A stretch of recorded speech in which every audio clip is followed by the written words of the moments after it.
እንዴ ቆይ አቶ ሌኩን እንደ ልጃቸው እኔን ስለተቀበሉኝ ቀና እንዴ? ቆይ እስከ መቼ ነው ባለ ትዳር ሴት ለዞም ልጆች ያላት ሴት አፍቅሬያለሁ እያልክ የምትጃጃለው? ቢሆንም ግን ይሄ ለእኔ ጥሩ አጋጣሚ ነው። ወይ ጉድ ወይ ጉድ ወይ ጉድ! ወይዘሮ ዝናሽ አሁን እናቴ እጄ ላይ ነው የጣለሽ። እባክህ አባዬ ስማኝ በደንብ። የወይዘሮ ዝናሽ ልጅ መሆኔን አቶ ሌኩን ማወቅ የለባቸው። ተናግሬያለሁ። አሁን ወጥመድ ውስጥ ገብተሻል ወይዘሪት ኤሚ።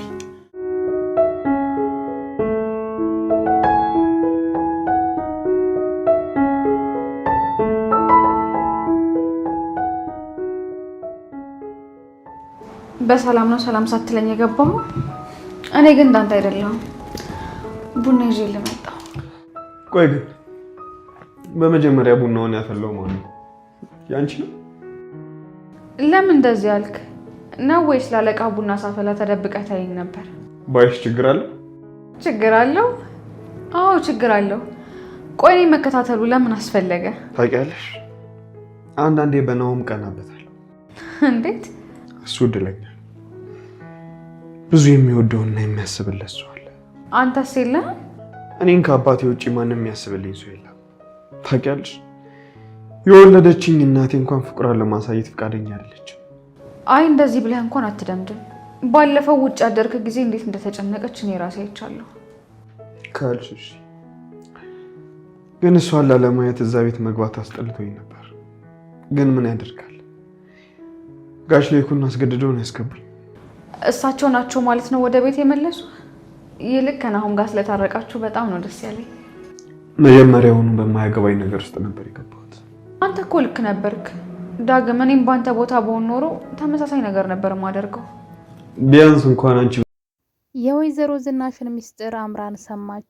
አምራን ወደ ድርጅቱ ስትሄድ ዳግም ስልክ እያወራ ነበረ። እናም የዳግም የቢሮ በር ላይ ቁማ ዳግም የሚያወራውን ሁሉ ስታዳምጥ ነበር። ዳግም የወይዘሮ ዝናሽ ልጅ እንደሆነና ከትዳሯ ውጭ የወለደችው የድብቅ ልጇ እንደሆነ አወቀች። አምራን እዛ ቤት የምትገባበት መንገድ እያመቻቸችና እየፈለገች ነበረ። አሁን ላይ ግን ምንም ነገር ሳትደክም እንዴት እዛ ቤት መግባት እንዳለባት መንገዱን አግኝታለች።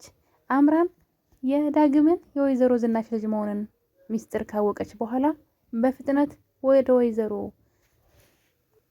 ዝናሽ ቤት እየሮጠች ነበር የሄደችው። ሁሉንም ሚስጥር ሰምታለች። ጭራሽ የዳግም አባት ከዝናሽ ፍቅር አገርሽቶብኛል ሲልም ሰምታለች። አምራን ወደ ዝናሽ ኑሐሚን የሰማችው ሚስጥር እንዳልሰማች ደብቃ ብትኖርም አምራን ግን አሁን ላይ ለሐሳቧ ላሰበችው ላቀደችው ነገር ግብ እንዲሆናት የወይዘሮ ዝናሽን ትልቁን ሚስጥር በጆሮዋ ሰምታለች። እንግዲህ ወይዘሮ ዝናሽ አለቀልሽ። ሁሉም ሰው እንደ ኑሐሚን የዋህና ትሁት መልካም ሰው አይደለም። ዳግም እንግዲህ ወደ ቤት ተመልሶ የናሆም እግር ስር ተደፍቶ ይቅር በለኝ ወንድሜ፣ ከዚህ በኋላ በአንተ ህይወት ጣልቃ አልገባም፣ ይቅር በለኝ ስላለፈው ነገርም በማለት ናሆምን ይቅርታ ጠይቆታል። ናሆም አሁን ላይ ከቀልቡ አይደለም ያለው፣ አእምሮውን ሁሉ አምራን እየመረዘችው ትገኛለች። የሚናገረውን ነገር ሁሉ አያውቅም። በጣም ይገርማል። ሰላም እንዴት ናችሁ ውድ የሰብለይቱ ቤተሰቦች፣ እንኳን ወደ ቻናሌ በሰላም መጣችሁልኝ። ኑሐሚን ድራማ አሁን ላይ በጣም ደስ እያለ እያማረበት ሂዷል። ነገር ግን ብዙ ነገሮችም እየተበላሹ ነው። እንግዲህ እዚህ ቀደም ኑሐሚን አረገዘች ተብሎ ሁላችንም ተናደን ነበር። አምራንም አረገዝኩ አለች። ይህ ነገር ወዴት ሊሄድ ነው? ድራማው ተበላሸ እያልን አሁን ላይ ግን ጓዙን ጠቅሎ መጥቷል። በጣም በሚገርም ሁኔታ የኑሐሚን እርግዝና ውሸት መሆኑ ደስ ብሎን እያለን የአምራን እንግዲህ በልጅ ናሆምን አስረዋለች ብለን ማለት ተንኮለኛ ስለሆነች ነው መጥፎ ስለሆነች ነው እንጂ ልጁ ጸጋ መታደል ነው። ነገር ግን እሷ በልጁ አሳባ ሌላ ተንኮል ላይ ስለሆነች ነው እንደዛ ያልነው። እናም እንግዲህ አምራን እዛ ቤት ገብታ የዛን ቤት ሀብት ግማሽ ይዛ መውጣት የምትፈልግ ሴት ናት። እናም በዛም ናሆምን አጥምዳ እንግዲህ ብዙ ስራዎችን እየሰራች ነበረ። አረገዘች። ልጁ በልጁም እንግዲህ የተነሳ ቶሎ መጋባት አለብን ተባባሉ። ድንገት ግን ሌላ ችግር ተፈጥሮባት ኤርሚያስ የያዘባትን መረጃ ይህን መረጃ የሰርግሽ ቀጣይ ቀን ለባልሽ ልከዋለሁ፣ ያለዛ ግን ቶሎ ባልሽና ግብተሽ ግማሹን ንብረት ተካፍለሽ ትዳሩን እንድትፈች ብሎ ያስፈራራታን። እሷ ደግሞ ይህን ነገር አልፈለገችም። አምራን እርጉዝ ስለሆነች የዛን ቤት ሀብት ተቆጣጥራ እዛው ቤት ነበር መኖር የምትፈልገው። ኤርሚያስ ግን ይሄ ሊፈቅድላት አልቻለም። እንደ እቅዳችን እንደ መጀመሪያው እዛ ቤት ገብተሽ ሀብት ነው ይዘሽ የምትወጪው በማለት እንግዲህ አምራንን ሲያሰቃያት አይተናል። አምራንም ደግሞ ይህን መረጃ ካላጠፋው በሰላም ከናሆም ጋር መኖር አልችልም ብላ ስላሰበች ወደ ኤርሚያስ ቤት በሌለበት ገብታ መረጃውን ስትፈልግ ነበር። ኤርሚያስ አግኝቷት እንግዲህ አንቋት ነበረ። ከዛ ሲለቃት ተወድቅና ልጇ እንግዲህ ታጣለች። አሁን ላይ እርጉዝ አይደለችም።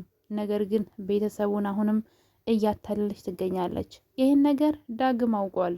ምክንያቱም ስታወራ ኤርሚያስ ነፍስ እንደገደለ እናም ከነ ሚስጥሯ ደግሞ ትዳሯን አዲሱን ትዳር የምታገባውን ትዳር መምራት እንደምትፈልግ ስታወራ ዳግም ሰምቶ ነበረ። ጉዳዩ በደንብ ግልጽ ባይሆንም ነገር ግን እሷ ይህንን ጉዳይ ናሆም አጥብቆ እንዳይጠይቃት ጭራሽ ነገሩን ወደ ዳግም አዙራው ወንድምህ እራት የጠራችሁን ቀን በእግሩ ሲነካኝ ነበር በማለት እናም ስለረበሸኝ ነው ተነስቼ የሄድኩት በማለት ውሸት በማውራት ወንድማማቾቹን እንግዲህ አጣልታ ነበረ። ለዛም ነው ዳግም ናሆምን እግሩን ስር ተደፍቶ ይቅርታ ያለው። ሁለተኛ በህይወት ገብቼ ሀሳብ አልሰጥም ያለው። ይህ በዚህ እንዳለ እንግዲህ ኤርሚያስ ሌላ ጉድ ሰራ። ኤሚን አብሯት ተኛ። እንግዲህ ባልጌው ኤርሚያስ እንኳንም ከኑሐሚን ህይወት ወጣ። ከኑሐሚን ህይወት መውጣት ብቻ ሳይሆን ኑሐሚንን ባላያት የሚያስብል ነበረ። ባላያት ባልነካት በጣም ርካሽ ሰው ነው። እናም እሱ እንግዲህ ሌላ ወጥመድ አምራን በዛ በኩል ናሆምን አጠመደች። ኤርሚያስ ደግሞ ኤሚን አጥምዷል። ኤሚን አብሯት ተኝቷል። እንድታረግዝም ይፈልጋል። ብቻ ምን አለፋችሁ እዛ ቤት መግቢያ መንገድ ነው የሚፈልገው።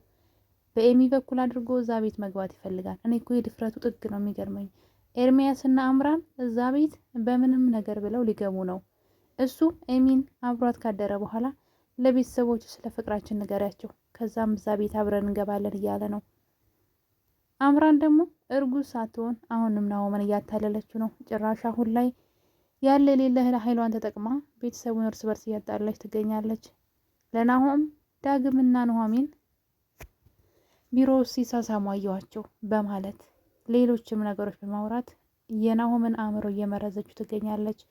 ናሆም አሁን ከራሱ አይደለም የሚናገረውን የሚተነፍሰውን ሁሉ አምራን የምትለውን ነው። ጭራሽ ከበፊቱ በላይ አምራን መውደድ ጀምሯል። አምራን ደግሞ አሁን ላይ ገንዘቡን በእጇ ለማስገባት ድርጅቱን ለአባት መልሰ እንዳሰጥ ድርጅቱን ደግሞ በስምህ እንዲያደርግ ጠይቀው እና መሆን ያለበት ደግሞ ቀጥታ ወደ ቤት ነው መግባት ያለብን፣ በፍጹም ተከራይተን በትንሽ ነገር መኖር አንችልም እያለች ድርጅቱን እንዲቆጣጠር አጥብቃ ናሆምን እየነገረችው ነው። ናሆምም ደግሞ ያን ነገር ለማድረግ እየጣረ ይገኛል። በጣም ይገርማል። እናም አሁን ላይ ወይዘሮ ዝናሽ ኑሐሚን የቤት ምራት እንድትሆን ፈልጋለሁ ብትልም ኑሐሚን ግን እኔ ባታ ቆየኝ አይደለሁም አልፈልግም ብላለች። በዛ ላይ ደግሞ ከዳግም ጋር ደስ የሚል ሁኔታ ላይ ነው ያሉት። በጣም ደስ የሚል ማለት ነው። ምክንያቱም ዳግም ይወዳታል። እሷ ግን በድጋሚ በሰዎች ፍቅር መያዝ ወይም ደግሞ ከወንዶች ጋር መቀራረብ የፈለገች አትመስልም። ግን ዳግምን ግን የፈለገችው ትመስላለችም አትመስልምም። እንግዲህ መሀል መንገድ ላይ ናት። ለሱ ግን ጥሩ ፊት ታሳየዋለች። ግን ከኤርሚያስ በኋላ ሰዎችን የምታምን አይመስለኝም። እንደውም ወይን እንጠጣ ብሎ ሲላት ወይን እኮ እኔ ከወይን ጋር ጥሩ ትዝታ የለኝም፣ እኔ መስከር አልፈልግም ትለዋለች። ወይን እኮ አያሰክርም እያላት ነበር። እሷ ግን ስለ ወይን ሳስብ ጥሩ ትዝታ የለኝም ብላለች። ምክንያቱም ከኤርሚያስ ጋር ቤት ውስጥ ወይን ጠጥተው ነበር አብረው ያደሩት በፍቃዷ ቢሆንም ማለት ነው። እና እንግዲህ ከዳግም ጋር ጥሩ ግንኙነት ጥሩ ቅርርቦች ጀምረዋል። ነገር ግን የወይዘሮ ዝናሽ ሁለቱ ልጆቿ አሁን ላይ አደጋ ናቸው። ኤሚም ከኤርሚያስ ጋር፣ ናሆም ከአምራን ጋር። አምራንና ናሆም አምራንና ኤርሚያስ እቅዳቸው እየተሳካላቸው ነው። እሱ በዛ በኩል እሷ በዚህ በኩል እዚህ ቤት ገብተው የዚህን ቤት ሀብት ለመውሰድ እየቋመጡ ይገኛሉ። ግን እኮ በምንም ሁኔታ ውስጥ አያገኙትም። በጣም በሚገርም ሁኔታ በምንም ሁኔታ አይገኝም። ንብረቱ የቤተሰብ ነው። በምንም መልኩ ቢሄዱ ማለት ነው። አምራን እዛ ቤት ውስጥ መግባት የምትፈልገው ሌሎች ነገሮችንም ይዛ ለመውጣት ስለፈለገች ነው። ወይዘሮ ዝናሽ ግን በሙቼ ነው ቁሜ እኔ በህይወት እያለሁ አምራን የምትባል ሴት የልጄ ናሆም ሚስት አትሆንም ብላለች። ነገር ግን ናሆም የአምራንን ምክር በመስማት በድብቅ ሄደው ተጋብተዋል። አምራንና ናሆም ወደ መዘጋጃ ሄደው ተፈራርመው የራሳቸውን ቀለበት አስረው ጨርሰዋል። በዚህ ነገር ወይዘሮ ዝናሽ በጣም አዝናለች። አባትየው ደግሞ ያደረግከው ነገር ያሳፍራል፣ ግን ምን እንደ እናትህ መሆን አልችልም፣ እንግዲህ የራስክን ህይወት በዛው ኑር ብሎታል። ነገር ግን አምራን እዛ ቤት የምትገባበትን መንገድ እየፈለገች ነበረ። እናም እንግዲህ ድንገት ወደ ናሆም ቢሮ ትሄዳለች። ወደ ቢሮቸው ወደ ስራ ቦታቸው እየሄደች እያለ ነበር ወደ ድርጅቱ። ድንገት ዳግም ስልክ ሲያወራ ታዳምጠው ነበረ።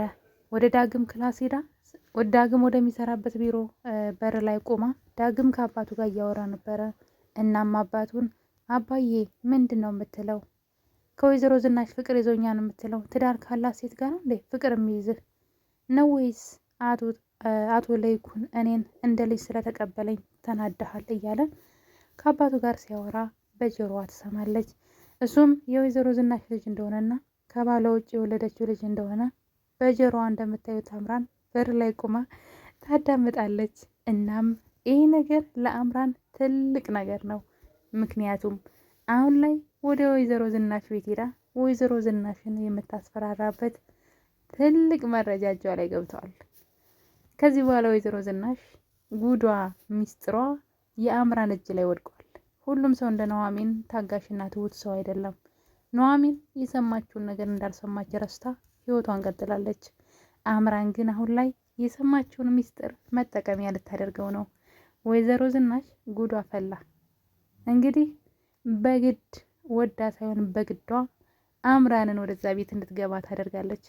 አምራን ከተፈራረሙ በኋላ እዛ ቤት የምትገባበት መንገድ እየፈለገች ነበር።